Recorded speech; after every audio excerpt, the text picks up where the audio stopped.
Come dive with me on a miserable day in the north of England at Capernwray Dive Centre.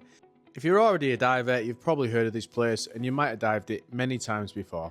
It's an old quarry that's been a dive centre for many years now, and I thought people who didn't dive might be interested to see some of the sunken treasures. There's everything from vintage diving gear, antiques, to sunken boats, and even planes and helicopters in here. I'm not going to attempt to name every single wreck because I can't remember them off the top of my head. Can't remember the name of this first one, although it has got a cute little dog painted on the back. This was a van. Looks like an old delivery van. Obviously Apex isn't the maker of the van, that's a diving brand. And the next ones are fiberglass models that have been donated from Blackpool Pleasure Beach. This guy's called Sure pretty well known within the diving community, especially for people that dive at Capernwray. Looked a bit sad today. Sometimes divers sit on the top of it and get a picture posing as if they're racing a horse.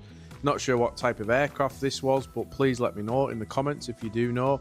This is the famous Podsnap. It's a Dickens class 1944 harbour minesweeper.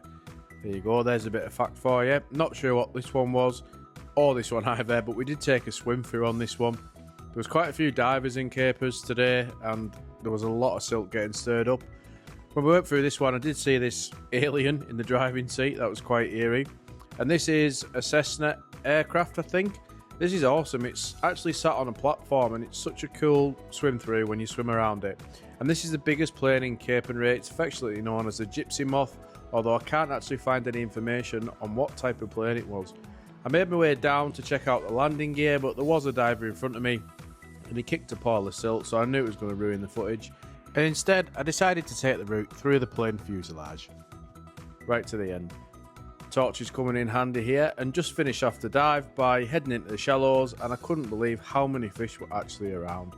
I think you can actually buy fish food at the shop, and some of the divers take it down with them because it was just like being in an aquarium. It was absolutely mental. There was plenty of rainbow trout kicking about. They were actually eating little bits of food off my dry suit and off my hood.